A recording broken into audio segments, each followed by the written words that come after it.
So I just read in the news that the Canadian company Hudson's Bay Company is going to be closing down the last of its department stores or the last of its stores in Canada. And I've seen this company mentioned on videos before.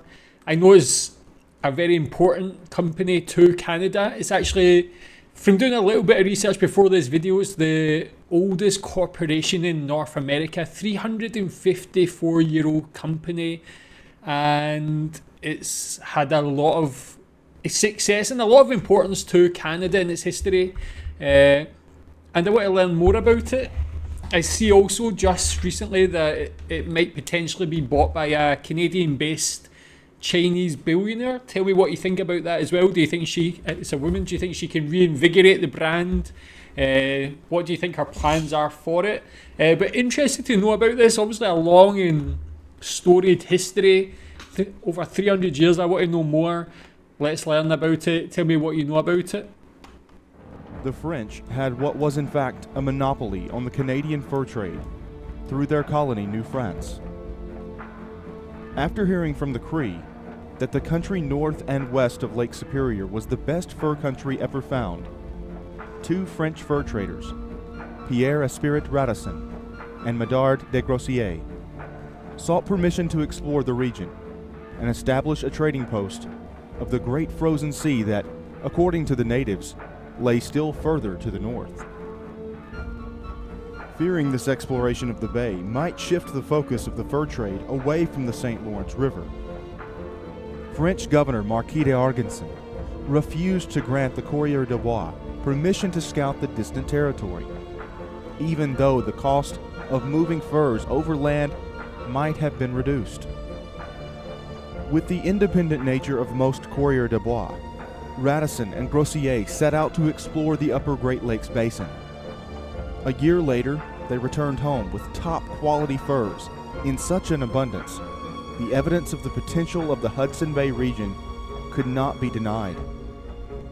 However, upon their return, they were taken into custody by the French authorities and charged with trading without a license. They were fined and their furs confiscated by the government. Without French support, the two men turned to a group of Bostonian businessmen. These men decided to take the risk and invest to help finance their explorations. However, the 1663 voyage was stopped dead in its tracks when the ship ran headlong into pack ice in the Hudson Strait. Undeterred by the failure of the 1663 expedition, Radisson and Grossier, with the help of Boston-based English commissioner Colonel George Cartwright, went on a fundraising campaign throughout England to fund the men's exploration. They arrived in London in 1665, amid the Great Plague. Oh man, I mean, that is quite an astonishing piece of art. The skeletons fighting there. That's like very, very interesting. I wish I could. Maybe afterwards I'll spend a bit longer looking at this. That's quite frightening as well. Tell me if you know more about that. Who's the artist for this? Otherwise known as the Black Death. They would eventually receive the sponsorship of Prince Rupert. It was the prince who introduced them to his cousin, King Charles II of England. In 1668, they set out with two ships, the Nonsuch and Eaglet. The two ships sailed out of Deptford, England, but the Eaglet, beset with problems, was forced to turn back to the British Isles. The Nonsuch continued on to James Bay, a small southern portion of Hudson Bay.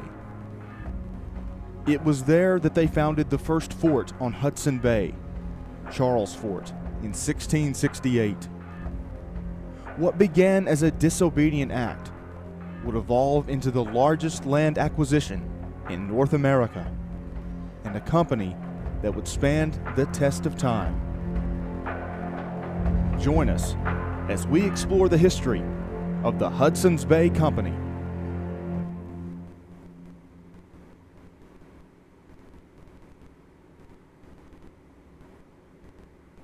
On May 2nd, 1670, with a royal charter from King Charles II of England. The Governor and Company of Adventurers of England, trading into Hudson Bay, was incorporated. The charter granted the company a monopoly over the region drained by all rivers and streams flowing into Hudson Bay in northern Canada. For a while, the region was called Rupert's Land, named for the first governor of the company, appointed by the king. This drainage basin constitutes 1.5 million square miles, roughly over 1/3 of the area of present-day Canada. The land even dipped down into a portion of what would become the United States of America. The Hudson Bay Company became the largest landowner in all of North America. Oh man, even that in itself is quite an astonishing fact. So I know like the British always had set up companies like this. It wasn't like so much of a company as such like your traditional businesses today, but it was like just doing things for the governments. But is this like a similar thing? So they were just like basically a branch of the government or something like that? I don't really know too much about that, how they incorporated things like that, but maybe you know more. Tell me more about the structure of it. But for it to own so much land is quite amazing as well. I think I remember hearing one time, maybe someone told me in the comments, I'd seen on a previous video, but it was actually maybe the most valuable company in the world at one point. Tell me if that's true. The HBC established 6 posts between 1668 and 1717. 3 were on James Bay, Rupert House in the southeast, Moose Factory in the south, Fort Albany, Ontario in the west. The other 3, Fort Severn, York Factory, and Fort Churchill, were established on the western shore of Hudson Bay. No inland posts were built until after 1774. With convenient access to the interior waterway system, York Factory became the main post.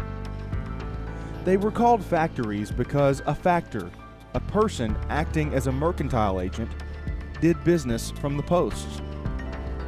With the HBC ensuring consistent pricing throughout the region, a means of exchange became based on the MB, a made beaver, which is a prime pelt, worn for a year and ready for processing. The value of all goods was set by the MB. In other words, prime pelts, or MBs, were the main standard for currency in the Hudson Bay region. Native American men and European trappers spent the fall and winter trapping animals and preparing the pelts. They traveled by canoe and on foot to the forts to sell their products. Money had no real value in this wild frontier. These trappers bartered for goods such as knives, kettles, beads, needles, and the now famous Hudson's Bay point blanket. Each year, when the native traders of the region arrived at the posts, the atmosphere turned extremely festive, almost to the point of being a formal ritual. In its early days, the prices at these trade meetings varied from post to post.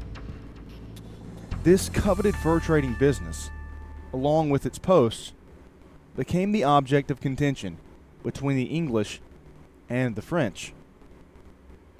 The French cultivated a network of Native American allies in their fur trade business, and these were often pitted against other native tribes allied with the English. This would evolve into the French and Indian War. With an English victory, the Hudson's Bay Company was free to resume operations and expand deeper into the wilderness. By 1774, they established their first inland trading post in Cumberland House, Saskatchewan. Today, the Hudson's Bay Company has evolved from trading post to department stores. Retail shops were established where posts had once been. Today, The department store business is the only remaining part of the company's operations that continues under the Hudson's Bay brand. It has diverged into joint ventures, credit cards, mortgages, personal insurance, petroleum, meat shops, books, restaurants, car rentals, Cineplex theaters, Lord & Taylor, and more are all now under the original corporation of the Hudson's Bay Company. A full 2/3 of the needs of all Canadians are met by the Hudson's Bay Company. Oh. So is that still the case? The news story I was talking about at the start was just about the department stores, but do they still have a lot of different holdings or different business interests then, or is that not the case anymore? What's the reason for the closure of these department stores? Is there just no need for it anymore? Do people not shop there as much? What is it like as a store? Is it like, how is it positioned? Is it like an expensive place, a cheap place? I don't really know too much about it today, but like incredible that it still has had that longevity. Like I can't imagine there's many companies like that in the world. Went from having like so much influence, not just in business, but just in the control of Canada, and then to just being what it is today. Such an important company. Like again, like where can you see it going in the future as well? If it's bought by this billionaire, like do you think again, like I said, she can reinvigorate it and make it like a brand that Canadians want to go to and shop from still? Did it over diversify there by going into so many different things? Like it was really had its like finger in all the pies there, but yeah, really cool story. So long, and yeah, just when you think back to that time and how different life was, and the fact that this is still a company that lasts until today is quite amazing. So tell me what you think about this company. Thanks.